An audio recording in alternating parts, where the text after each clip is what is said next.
আজকে সকাল সকালই ছেলেদের নিয়ে স্কুলে যাচ্ছি। আর সকালের আবহাওয়াটা কিন্তু খুবই সুন্দর। সকালের হিমেল হাওয়াটা শরীরের জন্য কিন্তু অনেক উপকার।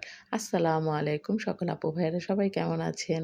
এই তো আমি আপনাদের বোন আজকে একটা সকাল সকাল সুন্দর একটা ভিডিও নিয়ে আসলাম। আর এই তো ছেলেদের স্কুলে দিয়ে আসতে যাইতেছিলাম। তো আজকে ছেলেরা স্কুলের বাস মিস করে ফেলেছে। তো তার জন্য আজকে সাহেব আর আমি মিলি ছেলেদের নিয়ে স্কুলে দিতে যাচ্ছি। আর সকালের আবহাওয়াটা কিন্তু খুবই সুন্দর। ওমানের সৌন্দর্য কিন্তু একেক সময় একেক রকম হয়। আজকে সকালের আবহাওয়াটা আর সকালের সৌন্দর্যটা খুবই সুন্দর। ছেলেদের স্কুলে নামিয়ে দিয়ে সোজা এখন বাসায় চলে যাব। তো আলহামদুলিল্লাহ এই তো ছেলেদের স্কুলে দিয়ে এসে বাসায় চলে আসলাম। আর এসে তো একটু নিজের শখের বাগানের না দেখলে তো হয় না। প্রতিদিনই আমরা দুজন সাহেব আর আমি নামাজ পড়ে ছেলেদের বিদায় দিয়ে আমরা একটু শখের বাগানে হাঁটি।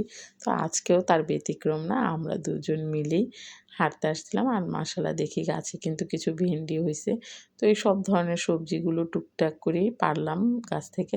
আর এই তো আল্লাহর রহমত নিজে না লাগিয়েও তারপর আল্লাহর বরকত এই ডাঁটাগুলো গত বছর লাগিয়েছিলাম। তো ওই জায়গার ভেতরে এই কয়েকটা ডাঁটা উঠছে।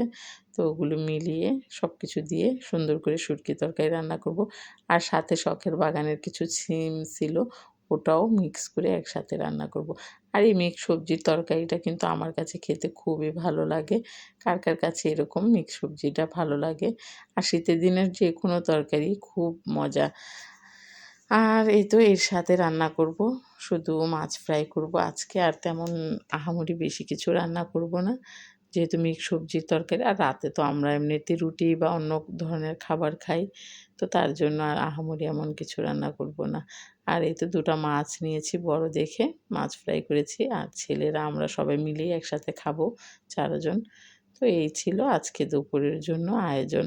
তো সবাই ভালো থাকবেন, সুস্থ থাকবেন, আমাদের জন্য দোয়া করবেন। আর আমরাও দোয়া করি আপনারা সবাই ভালো থাকেন। আল্লাহ হাফেজ।